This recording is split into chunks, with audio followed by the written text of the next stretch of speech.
40 pasang suami istri menggugat atau suaminya bercerai, istrinya bercerai. Naik sampai 80 sampai 120 pasangan suami istri yang memilih untuk bercerai. Kalau orang dunia bercerai itu biasa, karena di agama mereka diizinkan mereka untuk bercerai. Tetapi jangan sekali-kali orang Kristen, apalagi hamba Tuhan, memilih untuk bercerai. Saya punya teman di luar negeri. Ada satu pendeta top Indonesia di Jawa, datang ke sana. Lalu curhat dengan teman saya. Dia katakan begini, kamu tahu ya, orang-orang memuji gereja kami hebat. Bahkan orang datang ke gereja kami itu untuk masuk di dalam gereja itu antri, saudara. Karena istri saya pernah masuk gereja itu antri. Pengkhotbah yang khotbah di sana, pengkhotbah yang terbaik di Indonesia. Jemaatnya ribuan. Banyak orang kaya berjemaat di sana dan tidak sedikit artis-artis Indonesia bergereja di sana. Tetapi dia curhat dengan teman saya. Dia katakan seperti ini. Setiap kali jemaat itu datang kepada saya untuk konseling tentang keluarga mereka yang ribut bertengkar, ada yang mau bercerai. Dan dia lanjut lagi, tidak sedikit yang sudah memutuskan untuk bercerai, saudara. Setiap hari Minggu kami ada misbah doa di rumah kami, keluarga kecil kami. Karena anak saya 3, saya dengan istri yang berdua. Kalau adik semua 5. Kalau saya dari sekolah luar negeri bisa 4, bisa 3. 3 anak kami. Sebelum kami masuk dalam doa, kami biasa sharing. Lalu anak saya yang paling kecil berkata begini, papi tahu, saya punya sahabat itu, teman akrab, teman karib itu 5 orang yang selalu jalan-jalan bersama dengan kami, yang selalu main bersama dengan saya. Lalu dicerita di antara 5 sahabat karib saya, 3 di antaranya itu papa mamanya memilih untuk bercerai. Ketika saya dengar seperti itu, saudaraku, saya hitung berapa persen? Sekitar 60%. Ngeri. Bukan orang miskin ini, orang punya duit, orang intelektual, bisa memilih papa mamanya bercerai. Apalagi orang yang susah. Lalu saya teringat, saudaraku, saya hitung-hitung di keluarga kami ring 1, ring 2. Saya hitung 1, 2, 3, 4 bercerai. Yang 2-nya itu sudah 2 kali bercerai, 2 kali bercerai. Lalu saya hitung lagi teman-teman yang pernah pelayanan dengan kami di acara retreat, di acara KKR, saudaraku, bahkan sampai ke daerah-daerah, acara-acara seminar. Saya hitung 1, 2, 3 sampai 5 orang teman kami yang pernah pelayanan dengan kami memilih untuk bercerai. Ketika saya sedang berhitung, saudara, secara manusia, sebagai pengusaha, sebagai hamba Tuhan, saya juga takut. Kenapa takut? Karena setiap kita yang hadir pada hari ini, saudara, semua kita ini berpotensi untuk ribut, bertengkar sampai dengan kita bercerai. Matius 19 ayat yang ke-8. Demikian bunyi firman Tuhan. Kata Yesus kepada mereka, karena ketegaran hatimu, Musa mengizinkan kamu menceraikan istrimu. Tetapi sejak semula tidaklah demikian. Ini Yesus berkata, saudaraku, bangsa Israel tengkar-tengkuk, bangsa Israel tidak tahu firman. Dia berontak terhadap Musa, dia marah terhadap Musa, dia tidak taati firman. Akhirnya dia merengek-rengek sama Musa, minta dibuatkan surat cerai supaya mereka bisa bercerai. Tetapi firman Tuhan dengan tegas berkata, Tuhan sekali-kali tidak mengizinkan siapapun umat Tuhan itu untuk memilih untuk bercerai.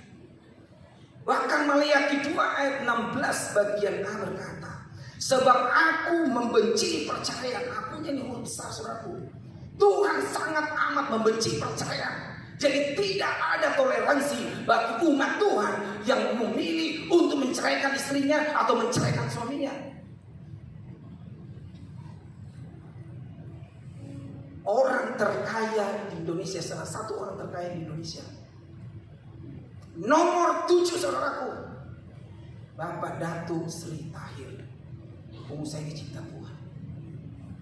Ketika saya nonton YouTube-nya, saya kaget, saudara. Di YouTube-nya dia berkata begini, Bapak Ahok itu sahabat saya. Semua tahu Bapak Ahok, mantan gubernur DKI Jakarta, Bapak Basuki Cahayapurnama. Itu sahabat saya, itu teman saya. Yang kedua, Bill Gates, salah satu orang terkaya di dunia. Di dua teman saya ini, saudaraku, saya sangat kagum, saya sangat respect, saya sangat hormat kepada beliau. Tetapi, ada tetapinya. Tetapi ketika kedua sahabat saya ini memilih untuk menceraikan istrinya, saya tidak respect lagi, saya tidak kagum lagi, saya tidak hormat lagi. Saudaraku, YouTube itu seluruh dunia bisa nonton. Dia tidak takut. Walaupun sahabatnya Bapak Basuki Cahayapurnama, Bill Gates, orang salah satu terkaya di dunia. Kenapa dia berani berkata seperti itu? Karena dia mengerti firman, saudaraku. Dia hargai firman, dia hormati firman. Dan dia salah satu orang yang menentang percaya. Hari ini kita akan belajar beberapa penyebab, beberapa alasan suami istri ribut, bertengkar sampai dengan bercerai. Yang pertama, saudaraku, kurang perhatian. Kadang-kadang orang bilang sama saya, masa sih Pak ini kurang perhatian, orang bisa ribut, bertengkar sampai bercerai. Minta maaf suami-suami. Kadang-kadang suami-suami itu memilih untuk sibuk di dalam pekerjaannya, sibuk di dalam pelayanannya, tidak memperhatikan istri, tidak memperhatikan keluarga. Dan hal-hal yang seperti ini menjadi biang kehancuran dalam rumah tangga. Istri itu perlu diperhatikan. Kalau kita tidak perlu perhatikan istri, saudaraku, maka bahaya istri kita bisa digoda dengan orang lain. Saya punya teman 2. Suaminya itu sibuk cari duit. Suaminya dengan satu dokter, pasiennya banyak. Setiap hari sibuk dan tidak memperhatikan istri. Saudara tahu apa yang terjadi? Istri yang pertama tadi itu, ibu yang pertama, memilih untuk sibuk di gym, main fitness apa, punya struktur orang yang bodinya keren, sistem, bagus bodinya, dilatih dengan struktur seperti ini. Akhirnya apa, saudaraku? Selingkuh dengan struktur ini. Hampir hancur keluarga ini. Teman saya yang kedua cantik sekali, saudaraku, suaminya gagah, pengusaha elektronik. Saya pernah satu mobil dengan dia bersama dengan teman jalan di salah satu acara. Saya lihat dia di mobil cantik ini. Ibu masih muda sekali. Tetapi apa yang terjadi berapa lama kemudian? Saya dapat kabar. Teman saya ini selingkuh, saudara. Tinggalkan suaminya. Saudara tahu selingkuh sama siapa? Selingkuh dengan sopirnya. Saya pikir ini sudah terbalik. Suaminya ganteng, gagah, punya usaha besar, bisa selingkuh sama sopir. Ngeri sekali. Karena tidak memberi perhatian.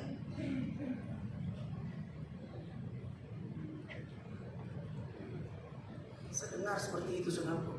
Ngeri, takut saya.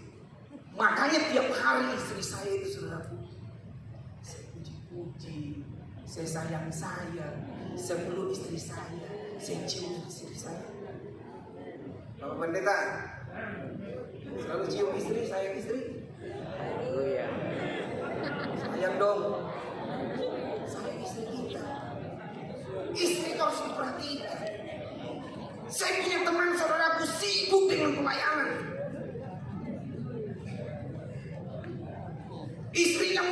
komplain, istrinya mulai marah. Lalu apa yang terjadi? Pertengkaran terjadi. Sampai teman saya itu stres dan WA sama saya seperti ini. Pendeta, saudara. Dia bilang, Pak Beni, saya stres. Saya rasa mau mati nih rasanya. Mau mati nih rasanya. Stres sekali saya rasa sudah mau mati. Karena istrinya sudah lari dari rumah, berapa bulan tidak balik-balik. Saya tahu hamba Tuhan ini, saya juga tahu istrinya karena dia gembala di Makassar. Karena darurat seperti itu, saudara, saya tidak enak ketik-ketik WA terus, tidak mau saya langsung ke telepon. Bagaimana Bapak Gembala? Dia bilang, iya Pak Beni, istri saya sudah tinggalkan saya stres dengan istri saya. Istri saya tidak mengerti pelayanan saya. Akhirnya apa saudara? Saya bilang, Pak Pendeta, bisa saya minta izin telepon istri? Saya telepon istri. Ibu, kenapa tinggalkan suami? Siapa yang tidak tinggalkan dia Pak Beni? Itu Bapak Pendeta, kalau dia marah dia main pukul. Saya tersiksa. Lebih bagus saya tinggalkan di rumah. Lalu saya telepon lagi Pak Pendeta. Pak Pendeta dia tinggalkan di rumah karena Pak Pendeta suka pukul. Bagaimana saya tidak pukul Pak Beni? Itu dia selingkuh dengan mantan pacarnya, jalan konseling dengan mantan pacarnya. Saya telepon lagi istrinya. Betul ibu, konseling. Dia bilang, iya Pak Beni, saya tidak selingkuh. Saya tahu itu berdosa. Itu suami saya curiga. Betul ibu tidak selingkuh. Betul Pak Beni, saya tidak selingkuh. Saudara tahu kondisi begini, kita pengusaha mau kasih damai pendeta susah. Paling susah kasih damai pendeta, lebih bagus kasih damai pengusaha. Karena mereka tahu ayat, jago ayat semua. Karena perang ayat, saya baru pelayanan di Surabaya. Tiba-tiba saudara dalam urusan bisnis, saya tidak bawa iPad saya, diminta Pak Beni mau khotbah di gereja rumah. Saya bilang oke, siap. Ada di HP saya sudah foto khotbah saya di HP. Oke, siap. Saya pergi masuk lorong, keluar lorong, masuk lorong. Tetapi waktu saya masuk di rumah itu, banyak sekali orang. Penuh rumah itu saudaraku. Walaupun rumah saudara tidak ada AC, panas sekali. Saya mulai masuk, saya mulai duduk, saya persiapkan bisa untuk khotbah. Tiba-tiba masuk 2 orang. Bapak Ibu masuk dan duduk yang paling depan saudaraku. Saya duduk di sini di depan marah.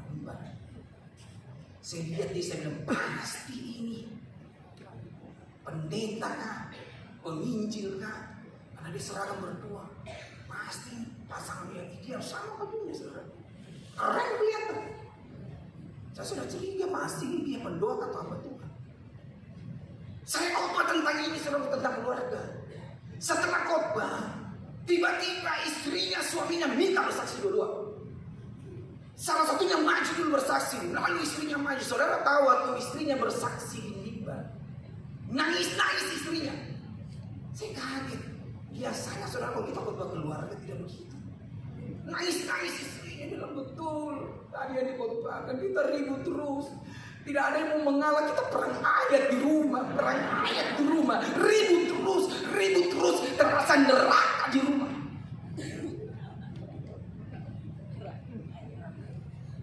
Saling memperhatikan. Alasan yang kedua, terlalu sering bertengkar. Bertengkar dalam rumah tangga itu biasa saudaraku. Tetapi jangan terlalu sering. Apalagi saudaraku ketika kita bertengkar, kita keluarkan kata-kata kasar, kita keluarkan kata-kata menyerang pasangan kita saudaraku. Apalagi ungkit-ungkit masa lalu, itu kan sering terjadi, membuat pasangan kita itu luka, hancur, marah, emosi. Makanya saya ajari orang-orang Kristen, Bapak Ibu Saudara sekalian, kalau bertengkar satu marah, satu diam. Kalau sebentar lagi yang satunya lagi marah, yang satunya diam. Jangan dulu marah, jangan dulu panas. Batu dibenturkan dengan batu pecah saudaraku. Api dikasih api terbakar. Harus di setiap hamba Tuhan memiliki penguasaan diri. Saya harus jujur di mimbar ini saudara. Awal-awal pernikahan kami sering kali bertengkar. Kenapa seringkali bertengkar? Karena istri saya itu temperamennya tinggi sekali, saudara. Salah sedikit saya bicara marah. Saya melangkah salah sedikit dalam bisnis itu marah. Saya juga selalu dilahirkan dengan temperamen yang tinggi. Selalu bertengkar, selalu marah di rumah. Kalau kami marah, di tempat tidur saya sudah taruh bantal di telinga. Dia di sebelah sana, saya sebelah sana. Tidak baku bicara. Kalau marahnya berhari-hari, tidak baku bicara. Dia tetap tidur di kamar, saya tidur di ruang doa. Saya tidur di ruang doa, saudara, saya kepanasan, tidak ada AC di ruang doa. Tambah naik darah, panas tambah naik darah. Dalam pikiran saya hawas kawin. Kok kurang ngajar sama saya. Dia juga dalam pikiran kamu soalnya ini. Woi, ribut terus, bertengkar terus. Di pikiran saya akan ceraikan kamu. Sampai suatu ketika saudara, istri saya minta cerai. Saya kalau ditantang sebagai laki-laki yang besar kayak begini, saudara, sudah jual sendiri. Tapi saya pertimbangkan Tuhan, saudara. Iya, ditantang saya kita cerai. Jadi kira setahun cerai. Kondisi seperti itu kami merasakan neraka di rumah. Lalu saya datang sama Tuhan. Saya bilang sama Tuhan, keluarga saya akan hancur Tuhan. Masa depan kami akan hancur. Tolong Tuhan, ajari saya. Untuk kami bisa memiliki keluarga yang bahagia, harmonis. Saudara tahu Roh Kudus ajari apa? Sederhana. Roh Kudus bilang begini, kalau kau mau istrimu berubah, dimulai dengan kamu dulu. Kalau karakter istrimu kau tuntut berubah, dimulai juga karaktermu dulu berubah, sifatmu dulu berubah. Akhirnya apa yang terjadi? Saya ambil komitmen Tuhan, saya belajar untuk berubah. Saya belajar untuk mengalah. Saya tahu berubah itu tidak mudah, apalagi mengalah. Setiap kali pertengkaran, mau saya benar atau salah, saya datang istri saya. Saya belum biasa sayang dia. Saya minta maaf, papi salah, papi salah. Ini kami datang. Setiap bertengkar begitu saya belum dia, sayang, saya salah, saya salah. Istri saya lihat begini, kenapa suami saya berubah ini? Kalau dulu dia, kalau kita pasang tanduk, dia juga pasang tanduk yang paling besar. Istri saya, suami saya berubah, tambah baik. Saya hati-hati berbicara. Yang dia tidak suka saya tidak lakukan. Saya belajar sayangi dia, hormati dia, perhatikan dia. Apa yang terjadi dulunya kami merasakan neraka di rumah. Berbalik 180 derajat saudara. Kami rasakan surga di rumah. Kami rasakan bahagia bersama dengan istri. Akhirnya apa? Selalu kangen, selalu rindu. Kalau 2-3 hari tidak ketemu, rindu sekali. Sampai saking rindunya selalu, kalau ulang tahunnya, saya belikan bunga. Saya kasih bunga sekali. Selama ulang tahun. Ulang tahun pernikahan, saya pergi ke toko bunga, beli bunga tangan, kasih dia, sayang. Sudah 27 tahun kau temani saya di dalam suka dan duka. Terima kasih sayang, mau berhubungan lagi. Udah pelayanan saudaraku. Alhamdulillah saya dapat izin pelayanan. Karena saya tidak gampang dapat izin pelayanan. Istri saya istri pengusaha, bukan istri pendeta. Kalau istri pendeta itu dia suka suaminya di pelayanan saudaraku, supaya bawa pulang banyak amplop.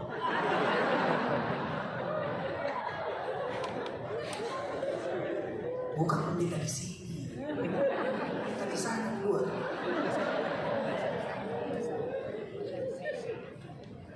Akhirnya apa yang terjadi? Kami bisa merasakan damai sukacita. Kadang-kadang hal-hal yang tidak mahal, saudaraku. Kita memberikan penghormatan, perhatian kepada istri. Kau pergi luar kota, kau pergi kemana? Apa makanan disuka? Bawakan oleh-oleh. Sekali-sekali bawakan bunga. Kalau ulang tahun pernikahan, iya, Pak ini tidak ada uang beli bunga. Mahal bunga, 150.000 sampai 250.000 itu dihias. Tidak apa-apa saudaraku, beli satu batang saja, 20.000 rupiah, 25.000 rupiah, baru kasih pita, kasih gambar hati. berkasih istri. Tidak ada uang sama sekali Pak Beni, tidak apa-apa, minta di tetangga. Kadang-kadang hal seperti itu saudara dikasih Tuhan. Bapak Ibu di sini kita memberikan penghargaan dan ketulusan kemurnian. Bukan cuma istri kita, pasangan kita apresiasi kita, tapi surga apresiasi kita.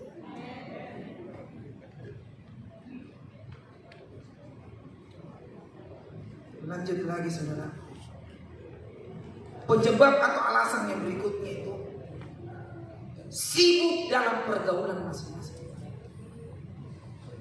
Jangan kita sibuk dengan pergaulan kita masing-masing, pelayanan kita masing-masing. Istri pelayanan di gereja A, suami pelayanan di persekutuan A. Tidak sama-sama pelayanan, ini bahaya saudaraku. Harusnya kita sama-sama bergandengan tangan. Kita pelayanan di salah satu gereja, di salah satu yayasan, salah satu organisasi. Ayo pelayanan bersama, jangan pisah. Apalagi pisah kota. Banyak orang pelayanan istrinya di kota A, suaminya di kota B. Pisah kota ngeri. Pisah rumah saja banyak orang bercerai, apalagi pisah kota. Pisah kamar saja banyak orang bercerai, apalagi pisah rumah. Saya punya teman saudara, paling aktif di gereja kami. Seluruh gereja tahu dia yang paling aktif. Sampai saking aktifnya itu dia selalu di pintu kalau ibadah umum. Dia pegang cekat. Dia tahu semua jemaat yang masuk berapa. 125, 130 jemaat di cekat. Aktif sekali di gereja. Hampir semua seksi dia ikuti, dia bantu. Istrinya aktif dengan teman kuliahnya. Saudara tahu apa yang terjadi? Selalu tidak sama-sama. Teman saya tinggal sama papanya, mamanya. Istrinya juga tinggal sama papanya, mamanya. Anaknya satu saudara. Lalu santer di gereja berhembus isu bahwa istrinya itu selingkuh. Istrinya selingkuh. Sudah lagi berita kedua masuk lagi. Istrinya hamil saudaraku. Santer di gereja jadi buah bibir di gereja. Mulai stres teman saya. Tidak lama kemudian lagi istrinya melahirkan dan betul saudaraku. Selingkuh, hamil, melahirkan. Saudara tahu apa yang terjadi? Terpukul teman saya yang paling aktif di gereja, yang paling rajin di gereja. Sakit berbulan-bulan saudaraku, di rumah tidak keluar rumah. Saya pergi busuk beliau. Saudara tahu, bodinya dulu dia main basket, agak tinggi. Karena dia dosen, saya lihat dia duduk kurus sekali. Diabetes kena 500 lebih gula. Kurus, pucat mukanya, stresnya tinggi. Akhirnya mulai membaik saudaraku. Tetapi hubungan suami istri tidak membaik. Jam 10, jam 11 pagi saya dapat kabar beliau kena serangan jantung tiba-tiba. Antara jam 10, jam 11 pagi kena serangan jantung di rumah saudaraku. Keluar dari WC langsung dilarikan di rumah sakit yang jaraknya cuma 200 meter kurang lebih. Belum sampai di rumah sakit sudah meninggal dunia. Saya sedang makan, masuk WA, masuk telepon. Gemetar saya pegang itu HP. Kenapa gemetar? Saya tidak percaya saudara. Kenapa tidak percaya? Tadi malam kami doa sama-sama hari Jumat. Doa sama-sama, saya lihat dia masih makan bakso. Sabtu pagi tiba-tiba kena serangan jantung. Hati-hati. Bapak Ibu pendeta, ayo sama-sama pelayanan bersama-sama. Jangan pelayanan sendiri. Salah satunya harus mengalah.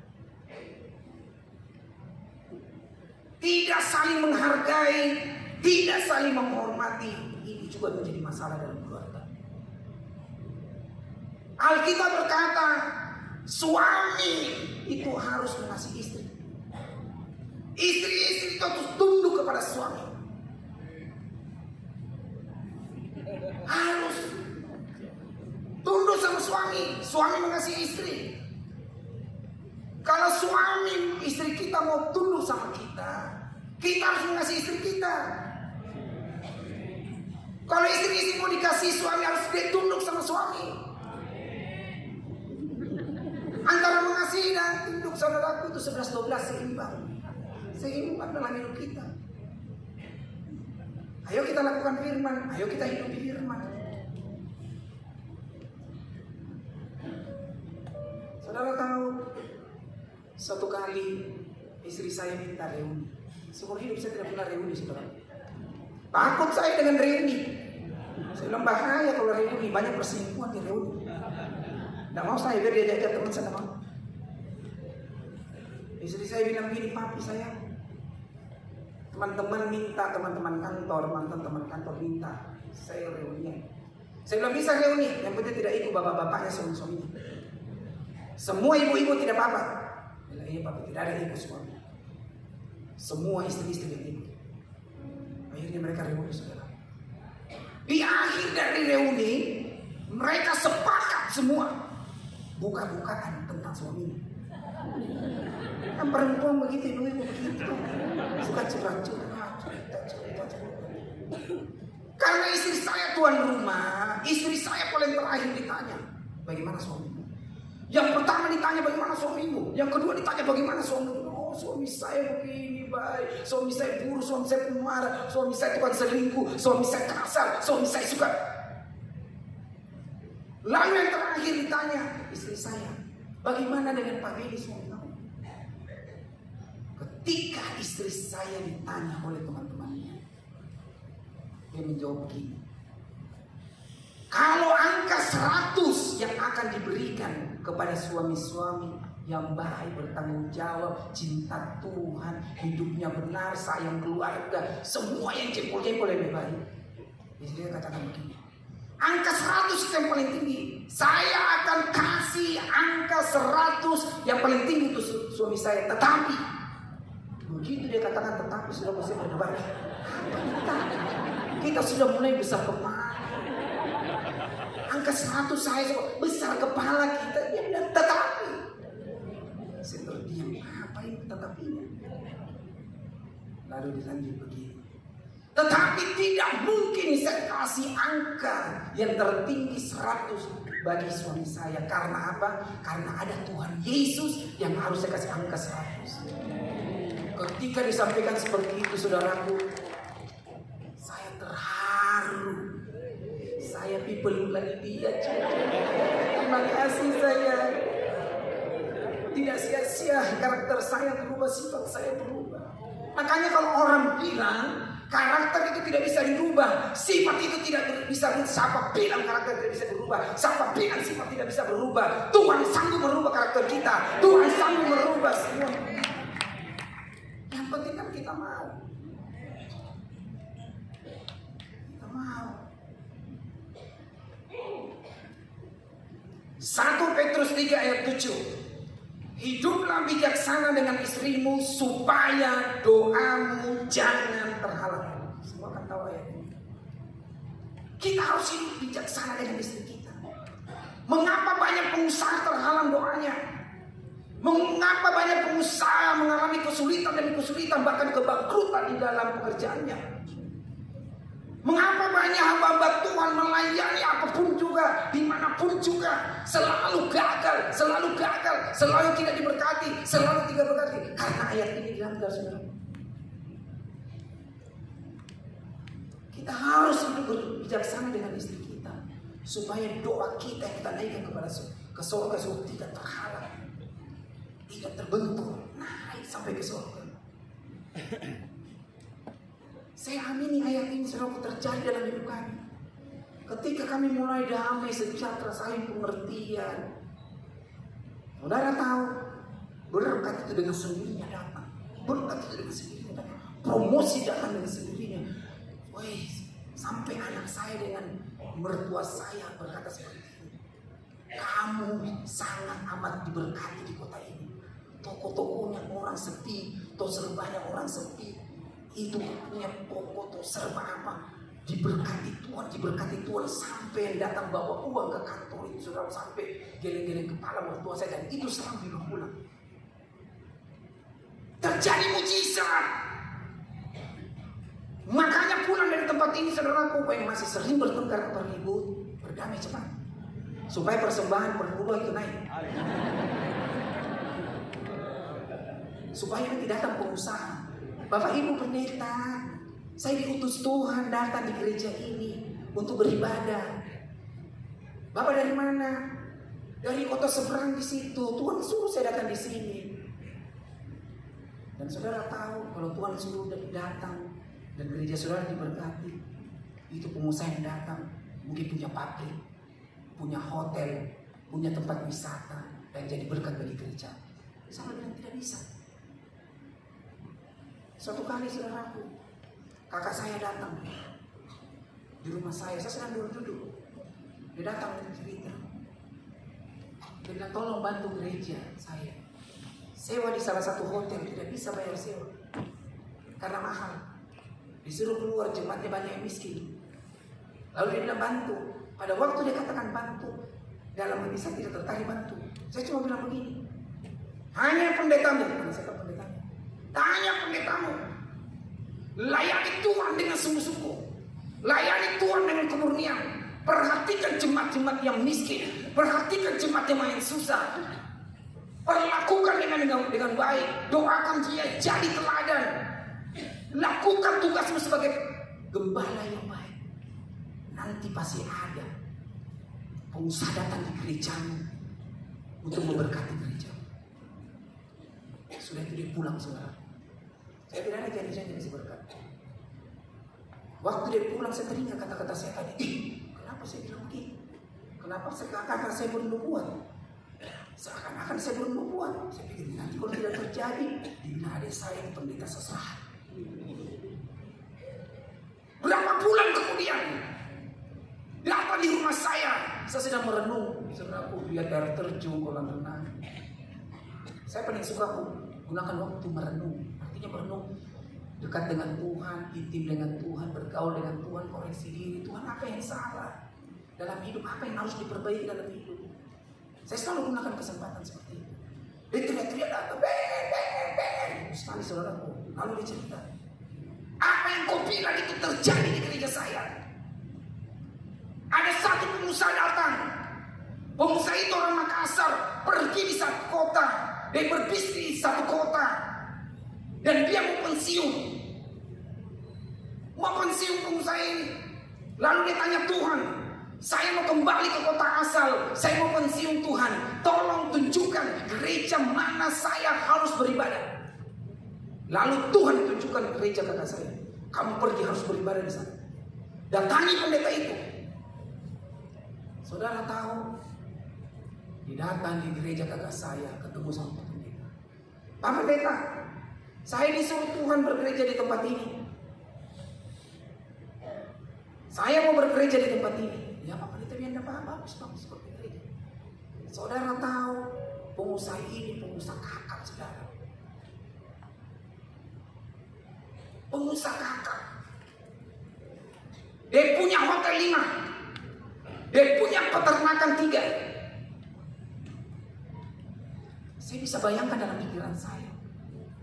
Itu hotel 5, peternakan 3. Itu perpuluhannya, persembahannya itu pasti besar. Saya bisa bayangkan saudaraku, kalau tanggal baru perpuluhan, kalau dia mau main-main, dia tidak mau kasih cek atau transfer, dia bawa persembahannya saudaraku, pakai uang tunai, satu kantong satu bawa sampai taruh di gereja. Saudara tahu, pasti itu ibu-ibu majelis atau ibu pendeta yang hitung uang itu habis air liurnya sudah uang. Habis air liurnya, saking banyaknya uang.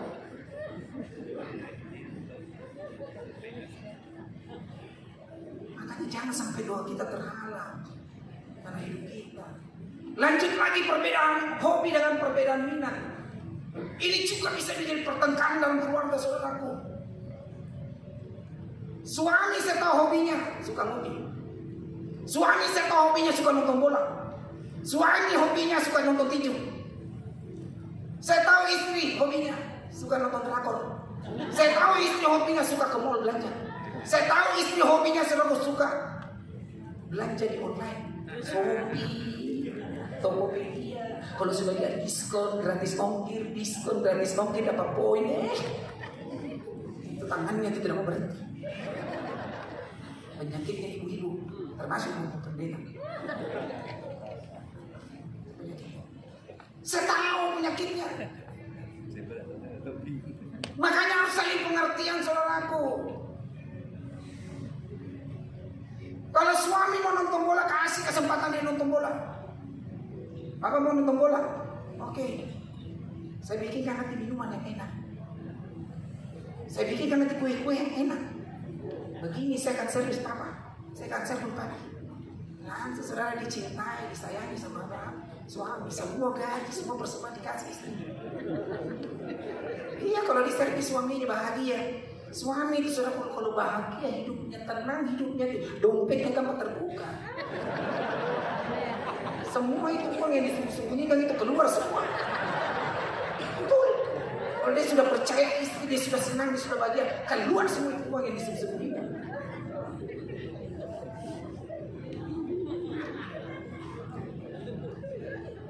Nonton suaminya senang, istrinya senang. Istri kita suka nonton drakor, pengertian suami. Saya tidak suka nonton drakor, saudaraku. Istri saya suka nonton drakor kalau tidak sini. Saya suka nonton film action atau film kedatangan Tuhan yang kedua kali 2016. Pokoknya itu film-film yang gempa bumi apa semua. Saya suka. Kenapa saya suka? Supaya kita berjaga-jaga. Supaya kita berjaga-jaga. Saya suka nonton film seperti itu. Istri saya mau nonton, oke sayang, ini televisi mau putar. Mulai diputar, dia di samping saya. Saya bersyukur saudaraku, gara-gara saya tidak suka film drakor, itu menjadi obat tidur saya. Baru 10 menit, 15 menit saya dapat langsung tidur. Langsung tidur. Istri saya bahagia bisa nonton. Istri saya suka liburan, saya tidak suka liburan. Istri saya berani naik pesawat, saya tidak berani naik pesawat. Biar saya mau mengaku dosa. Sebelum saya serahkan harta kepada Tuhan dan hidup saya kepada Tuhan, saya orang yang takut mati. Memang kalau orang kaya kita pegang itu harta, kita perlu harta, kita pasti takut mati. Mau usaha begitu, pendeta juga begitu. Kalau pendeta banyak uang persembahannya, sudah paling takut mati. Di sini tidak ada. Di sini baik-baik semua. Di sana itu. Istri saya suka jalan-jalan, saya tidak suka karena saya takut. Istri saya bilang, "Papi, temani kita jalan-jalan. Temani kita jalan-jalan. Bawa anak-anak ke luar negeri." Saya bilang, "Kamu saja yang ke luar negeri. Kamu saja yang jalan-jalan. Saya tidak mau." Padahal saya takut di pesawat. Saya takut di pesawat. Jatuh. Pikiran saya ke pesawat paling gampang jatuh. Kamu saja yang pergi. Sampai istri saya marah. Papi tidak teman-teman kita. Papi tidak teman-teman kita. Saya bilang, cari saja suami mau temanku jalan-jalan. Hampir ribut lagi, saudara, hampir perang dunia lagi. Akhirnya saya bertobat. Ketika saya sudah serahkan hidup saya, nyawa saya kepada Tuhan, saya tidak takut lagi naik pesawat. Bahkan saya yang tantang istri, saya yang tantang anak-anak, ayo kita jalan-jalan liburan ke luar negeri. Boleh tiap bulan juga bisa. Tidak takut lagi. Pertanyaannya hari ini, kenapa Pak Beni sudah tidak takut naik pesawat? Tuhan kasih ide sama saya begini. Kalau pesawat itu lagi goyang di atas, berada di jalan rusak. Saudara pikir jalan rusak itu di darat? Di atas itu ada jalan rusak. Kalau awannya tebal, saudaraku, anginnya kencang, itu jalan rusak. Tuhan bilang begini gampang. Di dalam alam roh, kau peluk kaki saya. Kau peluk kaki saya. Kau berdoa bersyukur. Tenang hidupmu. Tidak takut lagi. Dan saya lakukan, saudaraku. Kondisi seperti itu saya lakukan. Betul-betul tidak takut. Betul-betul tidak takut. Sampai sekarang saya tidak lakukan begitu lagi karena tidak takut. Karena Tuhan sudah beri kekuatan. Kalau dulu saya lakukan begitu, tidak lagi. Saya sudah serahkan hidup saya. Tidak takut lagi. Saudara tahu per hari ini sebenarnya saya bukan berada di tempat ini. Saya dengan anak dan istri harus berada di Swiss. Karena kami dapat bonus dari PT Olimpik. Karena kami salah satu penjualan terbaik seluruh Indonesia. Saudara tahu turnya ke luar negeri itu 70 juta. Keluarga kami 70 juta per orang, tidak bisa dibuangkan.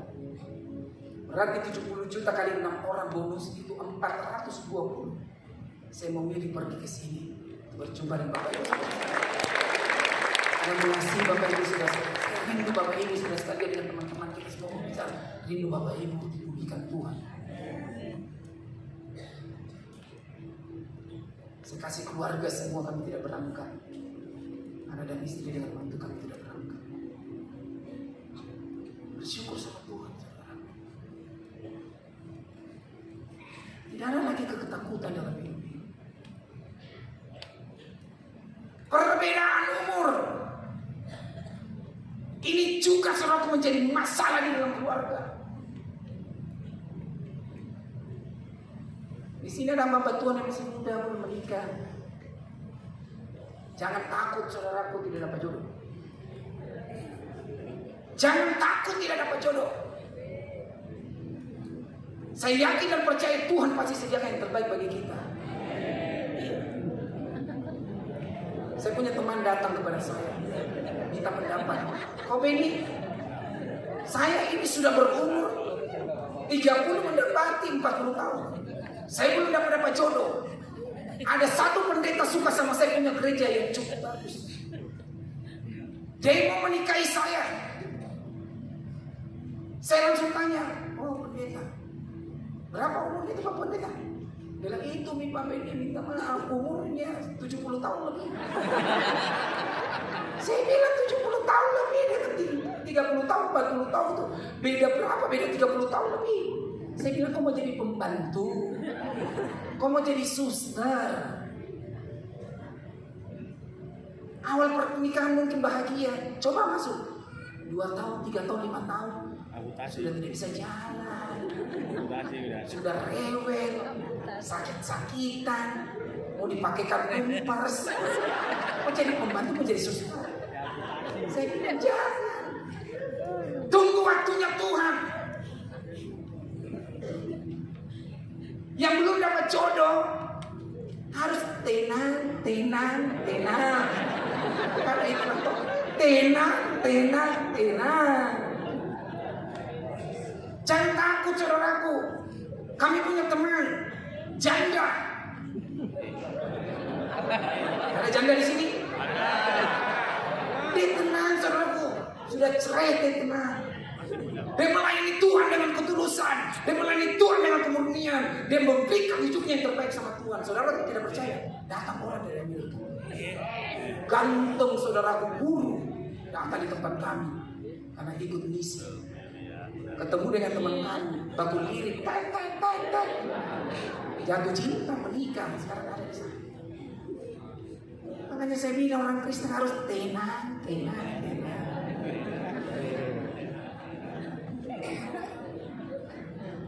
Terlalu curiga. Ini juga biar pertengkaran. Istri-istri yang paling suka curiga. Yang ketawa itu pelaku dan korban.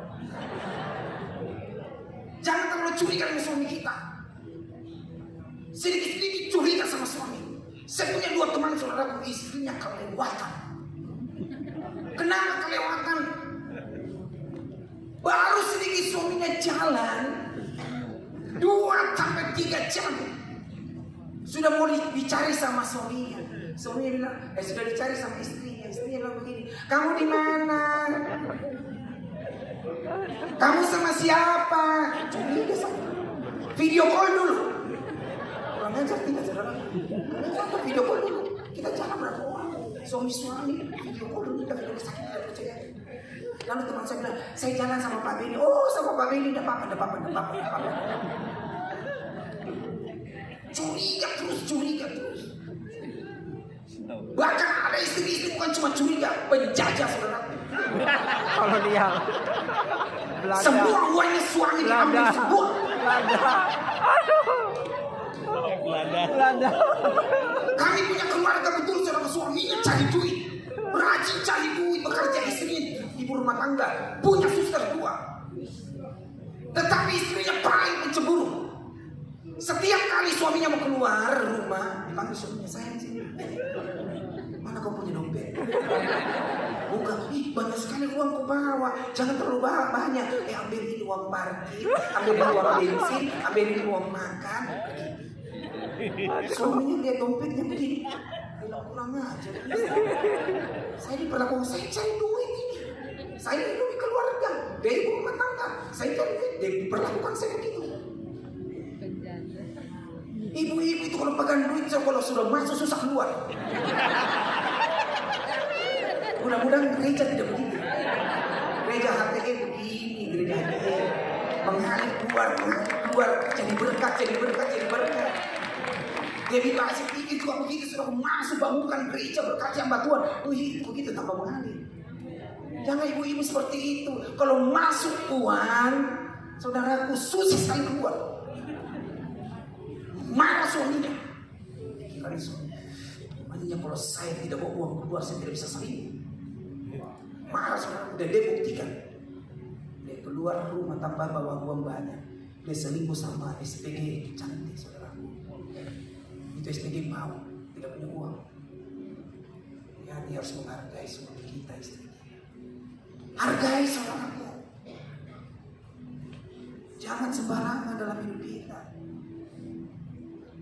Harus hargai suami, jangan terlalu curiga. Saya kasih tips untuk bapak-bapak supaya tidak dicurigai. Bapak-bapak juga harus gentleman. Jangan bapak-bapak mata keranjang. Itu kan selingkuh. Padahal dicurigai sama istri. Ketika saya menikah, saya bilang begini sama istri saya. Saya tidak mau kamu curiga sama saya. Prinsip saya itu Tuhan.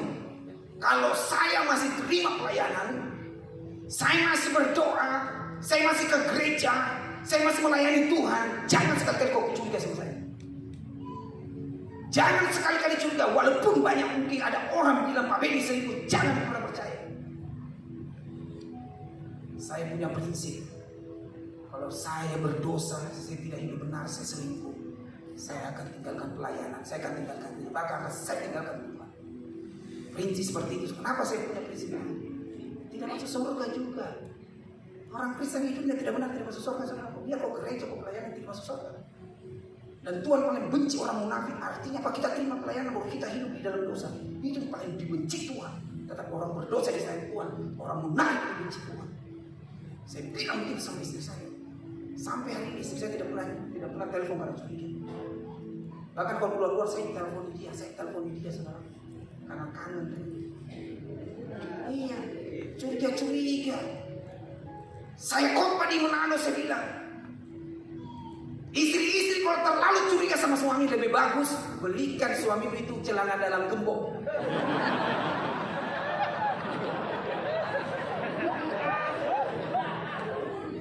Saudara tahu, ketika saya bilang celana dalam gembok, saudaraku ada pengusaha sembarang bicara, pengusaha pendeta, mana ada celana dalam gembok. Sudah ibadah, kami makan bersama-sama. Di samping saya ada jarak berapa kursi. Dia bilang betul dia Pak Benny bilang. Begitu Pak Benny bilang celana dalam gembok, saya buka aplikasi Google cari, Shopee cari celana dalam gembok. Jadi betul nih banyak celana dalam gembok ada warna merah. Jangan-jangan suaminya suka selingkuh saudaraku. Sampai dicari, mudah-mudahan ada celana dalam gembok. Semua minta suami saya.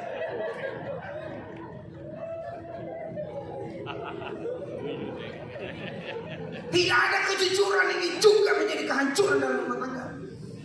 Suami istri harus jujur. Kadang-kadang suami sekarang suami jujur dengan istri. Ada istri saudara bagus mobilnya, pertama menikah, sudah itu punya anak satu, mulai naik badannya. Karena dulunya langsing tinggi kayak Pragawanti, datang sama suaminya.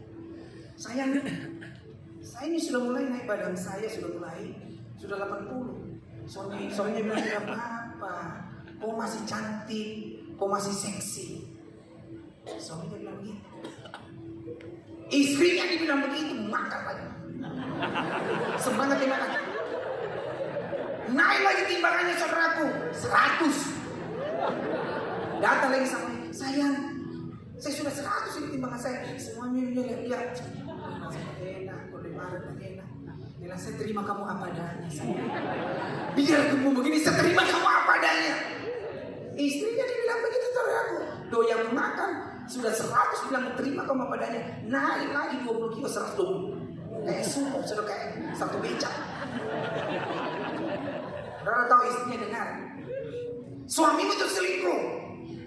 Suamimu itu selingkuh. Istrinya bilang tidak mungkin. Suami saya tidak mungkin selingkuh. Biar saya ngomong gini, suamiku tidak selingkuh. Dia terima saya apa adanya. Suamimu itu selingkuh. Suamimu santar dengar suaminya selingkuh. Dia panggil suaminya.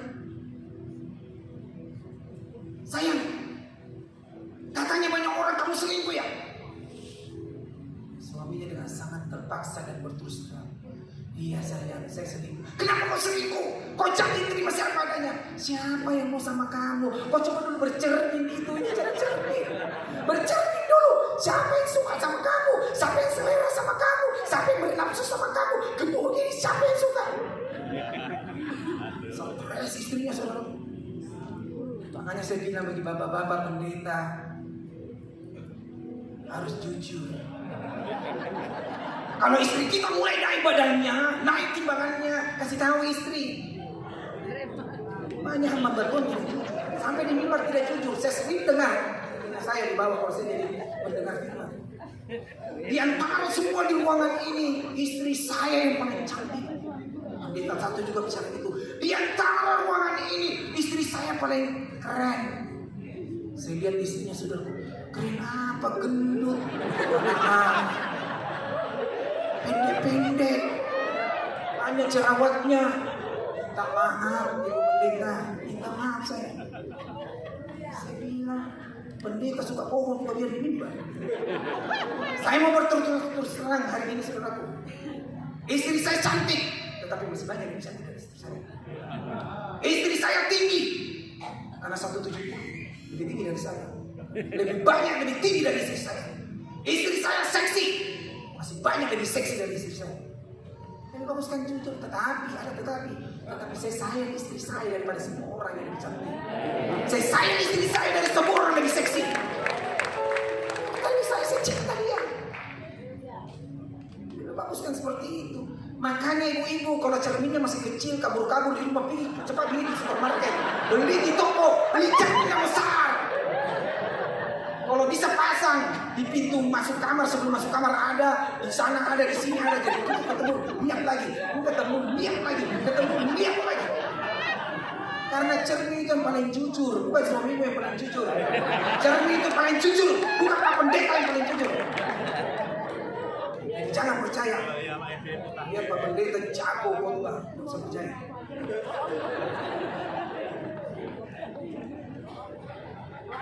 Mazmur 25 ayat 21 bagian A. Ketulusan dan kejujuran kiranya mengawal aku. Ini doa Daud kepada Tuhan saudaraku. Dia minta kepada Tuhan, kiranya kejujuran mengawal hidup saya. Kita harus jujur di hadapan Tuhan. Krisis ekonomi juga menjadi biang kehancuran dalam rumah tangga. Saya kenal 4 hamba Tuhan saudara. Keempat-empatnya istri itu lari kawin dari orang lain. Kenapa? Karena keempat orang ini tidak tahu cari duit. Tidak semua istri-istri bisa kita temani di dalam duka, di dalam krisis, di dalam kesulitan. Ada istri yang tahan banting saudara, bisa diajak hidup bersama di bawah garis kemiskinan. Tapi tidak semua istri punya karakter, punya sifat, punya kemampuan yang seperti ini. Makanya saya selalu bilang bagi suami-suami, baik itu suami pengusaha, pekerja, hamba Tuhan, ayo upgrade diri kita saudaraku, supaya kita bisa diberkati dan jadi berkat. Minimal cukup, kalau kurang-kurang semua bahaya, bisa menjadi kehancuran dalam rumah tangga. Hati-hati.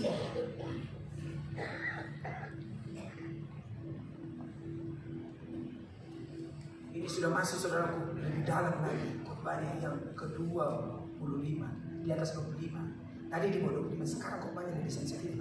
Siap-siap terima. yang menjadi kehancuran dalam rumah tangga, seks yang tidak seimbang antara suami dan istri. Hati-hati saudaraku.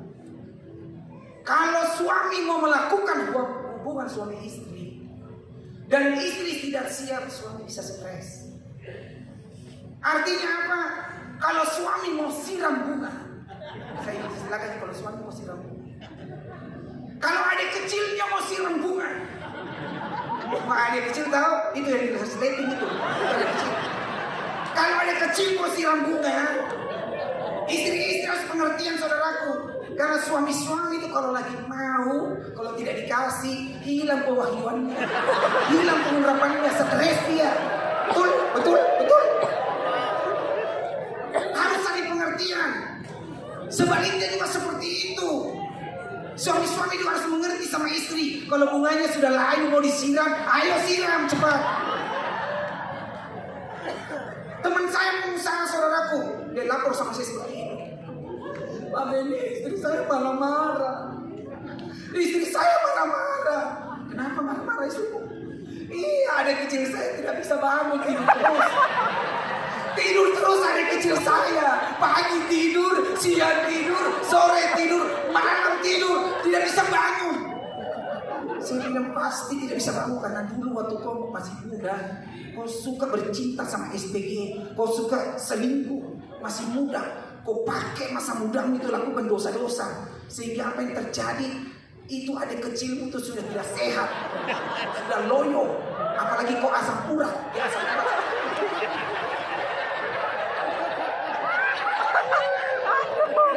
Iya Pak Benny, memang saya berdosa.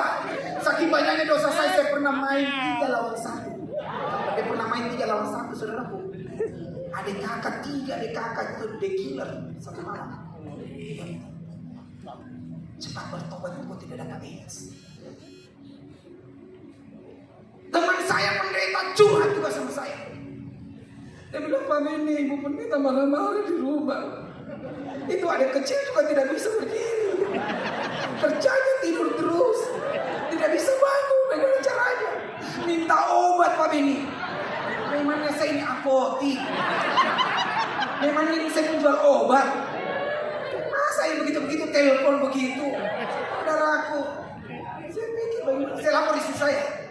Saya bilang, sayang, teman saya Pak Pendeta ada kecil sudah tidak bisa siram bunga. Minta dulu karena istri saya pernah kerja di farmasi, saudaraku. Ada Pak Benny, Papi, ada obat Tokja. Begitu minum itu Pak Pendetamu jadi Superman. Tetapi aku bilang tetapi takut kalau dia kecanduan itu minum obat itu ginjalnya rusak, banyak organ-organnya bisa rusak karena itu pemicu. Saya bilang jangan kasih kalau begitu, bahaya dikasih nanti dia minta tambah suruh beli terus karena keasikan. Saya takut Pak Pendeta. Jadi saya telepon dia, Pak Pendeta minta maaf. Istri saya tidak rekomendasi. Bapak Pendeta berdoa saja. Tumpan tangan. Berdoa saja.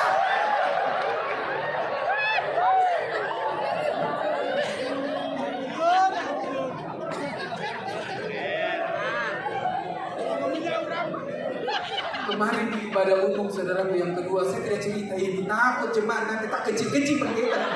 Takut saya.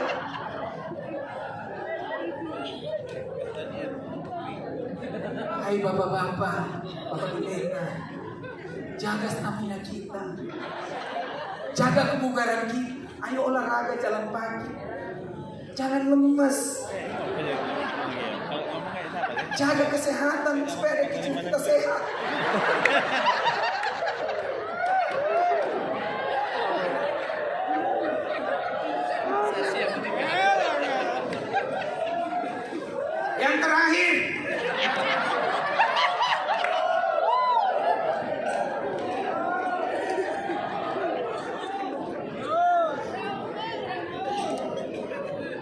Yang terakhir, perselingkuhan yang paling mengerikan, saudara. Paling mengerikan yang perselingkuhan. Masih saya banyak waktu, saudara. Ini hari-hari ini perselingkuhan. Saya mau cerita dari rumah kami dulu. Selingkuhnya kakak perempuan saudara tragis di mata kami. Malu kami cerita. Tapi sudah jadi berita yang tahu hampir satu Makassar. Kakak saya itu kuat cari duit. Dari pagi sampai sore cari duit. Suaminya di malas saudara. Pekerjaannya tidak menentu, penghasilannya tidak menentu. Punya anak 2 yang hidupi keluarga ini itu kakak saya. Karena dia punya toko baju saudara yang laris. Bisa menghidupi suami dan anak. Dia dengar kabar suaminya selingkuh. Dia tidak percaya, tidak mungkin suami saya selingkuh. Tidak mungkin suami saya selingkuh. Saya setia dengan suami saya. Saya menghidupi keluarga kami. Tidak mungkin tega suami saya selingkuhi saya. Orang bilang selingkuh suamiku, selingkuh suami. Santal saudaraku. Akhirnya dia coba buntuti suaminya. Kemana-mana dia buntuti. Terakhir dia buntuti masuk di salah satu hotel. Saudara tahu, kakak saya masuk, dobrak pintu. Lihat suaminya tidur dengan perempuan. Hancur hatinya saudara. Stresnya tingkat tinggi. Dia pulang, sampai ke rumah. Dia tidak tanya kami di dalam rumah. Karena kami banyak bersaudara, rumah besar, mama saya, papa saya. Jadi kamar di lantai 2, saya kamar di belakang, kurang lebih 15 meter. Dia tunggu suaminya pulang. Saudara tahu pulang suaminya malam, tengah malam. Masuk kamar. Dia diam, dia tidak mau milih ribut. Saya tidak tahu kenapa, karena dia mau bertua kan, atau apa. Atau. Yang paling bahaya kalau istri-istri, suami-suami bikin kejahatan di rumah. Istrimu itu diam-diam hati-hati. Lebih bagus dicerewet begini. Kayak kasih terusan. Kayak mic yang rusak. Lebih bagus begitu saudara. Dia lampiaskan emosinya di mulut. Kakak saya diam. Dia biarkan suaminya itu. Saudara tahu kakak saya buka pintu pelan-pelan. Pergi ke dapur dibawa anak ke samping. Dimasak air panas. Dikasih masuk tangannya, belum panas, dikasih minum panas. Sampai itu air begini. Dibawa sampai kamar. Buka kamar pelan-pelan. Suaminya begini menghadap ke atas. Minta maaf. Tempat itu ada kecil di sini. Begitu disikat saudara, itu kayak ayam yang dipotong. Wow! Saya itu di kamar sedang tidur ini, itu terbangun. Ada apa ini semua terbangun satu rumah terbangun. Ada apa kita tak tahu apa. Wow! Weh saudaraku, itu kakak saya ditinggal ke rumah. Dilarikan ke rumah sakit. Kita tidak tahu semua apa yang terjadi. Kenapa bisa begini? Hancur semua. Dari kecil hancur.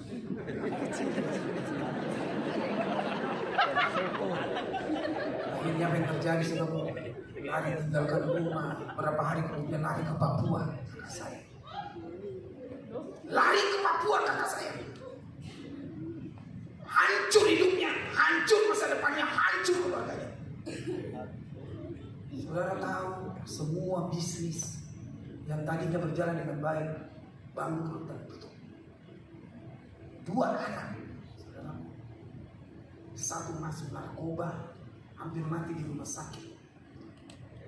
Yang satunya juga hidup hancur-hancuran, menikah sampai 2 kali. Yang masuk di rumah sakit juga menikah kawin sampai 2 kali. Hati-hati, jaga keluargamu, jaga keluarga. Pendeta juga harus hati-hati saudaraku. Masalah perselingkuhan. Kayak Bu Devi bilang tadi, Bapak Pendeta bisa selingkuh dengan singa. Bapak Pendeta bisa selingkuh sama guru sekolah minggu. Satu kali saya selesai pelayanan di salah satu gereja. Cukup besar gerejanya saudara. Langsung majelis dengan petingginya saudara. Cegat saya waktu pulang. Pak Beni minta waktu. Kami ada yang berbicara yang penting untuk gereja kami. Sebenarnya apa? Kenapa saya yang diminta bicara untuk ini? Saya pun ada di gereja itu. Saya cuma datang kota. Akhirnya diantar kami ke satu restoran. Semua duduk bertiga, majelis apa semua. Pengusaha-pengusaha kakaknya. Lalu mulai mereka bercerita. Pak Beni tahu, gembala kita, 01 kita, jatuh di dalam dosa. Saya tidak percaya ketika mereka cerita. Kalau orang biasa cuma simpan, saya tidak percaya. Kenapa tidak percaya? Itu gembala saudara favorit saya kalau khotbah. Kenapa favorit saya kalau khotbah? Kalau ibadah jam 8, itu jam 7, itu pendetaannya itu sudah di mimbar itu sudah berlutut itu menyembah Tuhan sebagai ibadah. Saya kan biasa datang cepat, saya lihat dia, saya duduk di kursi, saya lihat, itu adalah pendeta, belum ibadah sudah menyembah Tuhan, berlutut sama Tuhan, minta hadirat Tuhan, saya lagi pendeta begini. Di cerita saya tidak percaya saudara. Semua orang cerita. Jatuh pendeta kami. Ada guru sekolah minggu. Guru itu sakit-sakitan. Dibawa ke rumah sakit. Sembuh sakit lagi. Dibawa lagi sakit lagi. Akhirnya diambil lab. Lab keseluruhan. Supaya tahu apa penyebabnya. Guru sekolah minggu ini sakit. Setelah lab keluar. Kaget semua majelis. Suruh berdebat tinggi gereja itu. Kenapa? Ada HIV AIDS. Guru sekolah minggu. Lalu ditanya guru sekolah minggu, kenapa bisa terjadi seperti ini? Ngaku guru sekolah minggu, saya pernah pacaran dengan pelaut, saya melakukan hubungan seks dengan pelaut, sehingga bisa terjadi seperti ini. Lalu majelis ungkit lagi, siapa lagi pernah melakukan hubungan dengan kamu? Bapak Gembala 01. Bapak Gembala 01. Tidak ada satupun yang percaya saudara. Panggil Bapak Gembala konfirmasi. Waktu ditanya Bapak Gembala tidak bisa menyerah. Langsung majelis ambil kesimpulan. Ayo Bapak Gembala tes. Di Prodia lagi tes. Keluar hasil tes saudara, kaget semua. HIV AIDS. Saudara tahu apa yang terjadi? Gembala itu yang sabar, yang baik, yang dekat dengan Tuhan kelihatannya dipecat secara tidak hormat dari gereja. Saya berkali-kali ketemu dengan istrinya saudaraku. Itu belas kasihan Tuhan turun atas hidup saya. Saya tahu istrinya hampir tidak pernah ketemu dia tersenyum. Saya tahu bebannya dia pikul istri yang suaminya melakukan hal begitu sama guru sekolah ini. Ngeri. Guru sekolah itu meninggal dunia tidak lama kemudian. Setengah tahun lalu kurang lebih, Bapak Pendeta juga meninggal dunia. Jangan main-main dengan kekudusan. Jangan main-main dengan kekudusan. Jangan main-main dengan konseling. Yang tadi Ibu Dewi, saya memilih saudaraku yang untuk tidak konseling. Saya mau konseling kepada ibu-ibu atau oma-oma yang sudah tua, yang sudah ompong, bisa konseling dengan saya. Yang bau minyak angin, minyak kayu putih, minyak gosok, bisa konseling sama saya. Tetapi kalau janda-janda cantik, seksi, jangan konseling sama saya. Gadis-gadis cantik, putih, seksi, jangan konseling sama saya. Kenapa? Mata saya masih normal waktu pakai kacamata. Sama cermin kacamata saya. Kalau cantik saya bilang cantik, seksi bilang seksi, manis bilang manis. Kita harus jujur. Tidak mau saya konseling. Kalau oma-oma tidak apa. Suatu kali saudaraku saya terjebak dengan konseling. Ada janda kembang. Teman pendeta telepon sama saya, Pak Beni minta tolong ini kali Pak Beni. Mantan pacar saya mau datang ke Makassar, mau minta konseling sama Pak Beni. Aduh, saya bilang Tuhan bagaimana caranya? Saya tolak tidak enak. Akhirnya datang ke Makassar saudaraku. Janjian. Pada waktu itu saya khotbah sore di salah satu hotel kecil. Saya sudah berpikir ini iblis merancangkan hal-hal yang jahat bagi hidup saya. Saya harus sediakan tameng atau antisipasi. Saya pikir bagaimana caranya ketemu nanti. Akhirnya WA-an saudara. Saya akan pelayanan satu gereja dan dia mau datang di gereja itu. Saya minta teman saudara antarin saya, kemudian jemputi. Saudara tahu sebelum kami ke gereja, saya sudah wanti-wanti. Saya minta Pak Rizal bersama dengan beberapa teman pendeta. 3 pendeta saudara yang kawal saya. Saking takutnya saya jatuh dalam dosa. 3 pendeta kawal saya.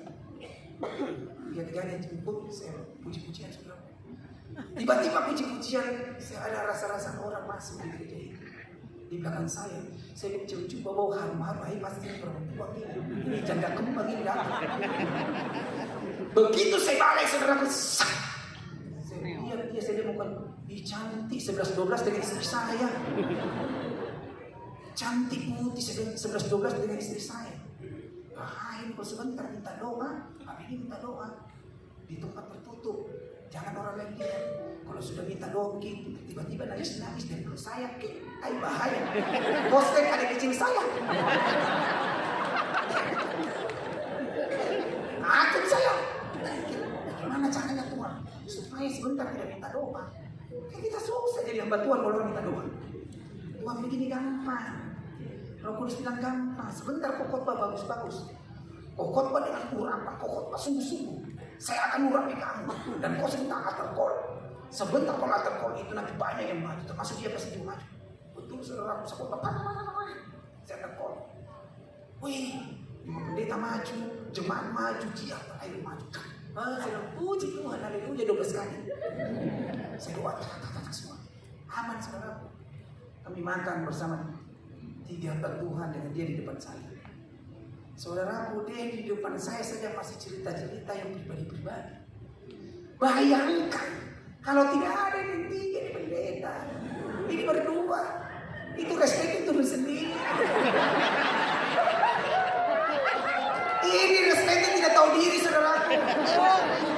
Banyak orang lain, penting kita jaga pikiran kita Pak Beni. Kita jaga mata, kita jaga hati. Kita bisa jaga pikiran, kita bisa jaga mata kita bisa jaga hati kita. Resleting tidak bisa dijaga.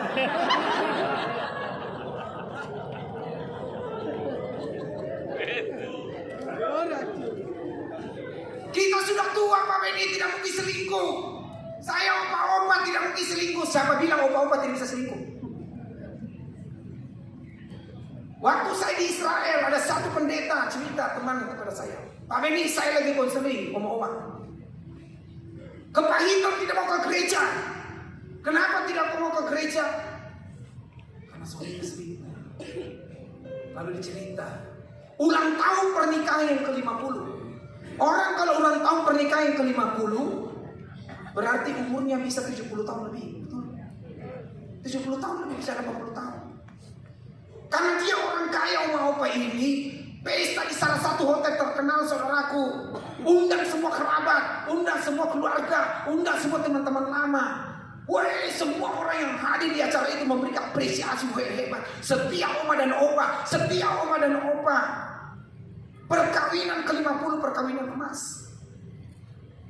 Selesai acara perkawinan itu, tiba-tiba opa bilang begini sama oma, oma saya capek, opa mau minta pulang. Gak ada sopir yang tunggu di bawah sekarang. Opa segera berjalan untuk menuju lift untuk pulang ke rumah. Saudara tahu lift di depannya, dia berjalan, masuk di gerbong lift. Sebelum tutup gerbong lift, saudaraku, tiba-tiba ada perempuan muda, cantik, seksi, masuk di gerbong lift. Bayangkan itu kan lift cuma berapa detik sampai.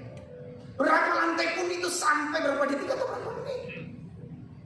Saudara tahu apa yang terjadi? Opa yang sudah tua, yang sudah tidak punya nafsu saudaraku, yang tidak berpikir selingkuh, tiba-tiba digombali dengan wanita yang muda, seksi dan cantik. Saya merawat opa, saya sayang opa, gombal terus dengan mereka. Saudaraku, itu opa yang sudah ada kecilnya sudah tidak bisa.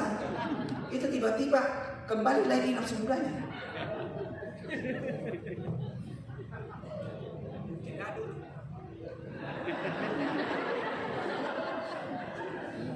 Maaf Jidalun. Pulang di rumah opa, langsung kemas semua barang-barang. bisa dibawa di bawah. Masuk ke koper semua. Lalu ambil satu kertas. Dan dia tulis di kertas itu, Oma, 50 tahun kita sudah bersama melewati suka dan duka. Oma setia kepada Opa, Opa setia kepada Oma. Hari ini, pertengkaran ini, Opa akan tinggalkan Oma. Dan jangan cari Opa. Sampai kapanpun juga, Opa akan tinggalkan Oma untuk selamanya. Sehingga cerita pergi, saudaraku. Pulang Oma cari Opa, tidak ada. Lihat kertas itu, dia baca itu, Oma baca. Itu kayak kiamat dunia. Dia tidak percaya, saudaraku. Opa pergi. Dan tidak kembali lagi. Setiap kita yang hadir, keluarga kita semua berpotensi untuk menghadapi keributan pertengkaran sampai dengan perceraian. Saya tutup dengan Matius 19 ayat yang ke-6. Demikianlah mereka bukan lagi dua, melainkan satu. Karena itu apa yang telah dipersatukan Allah tidak boleh diceraikan manusia. Kita ini suami istri bukan lagi dua, tetapi satu. Bagaimana caranya supaya kita jadi satu, saudaraku? Kita harus mematikan setiap hal yang buruk dalam hidup kita. 50% itu dimatikan. Ego kita, kemarahan kita, karakter kita, dimatikan semua 50%. Istri matikan 50%, suami matikan 50%, dan 50% tambah 50%, 100% jadi satu, saudaraku. Dua menjadi satu. Kita bagi berdiri.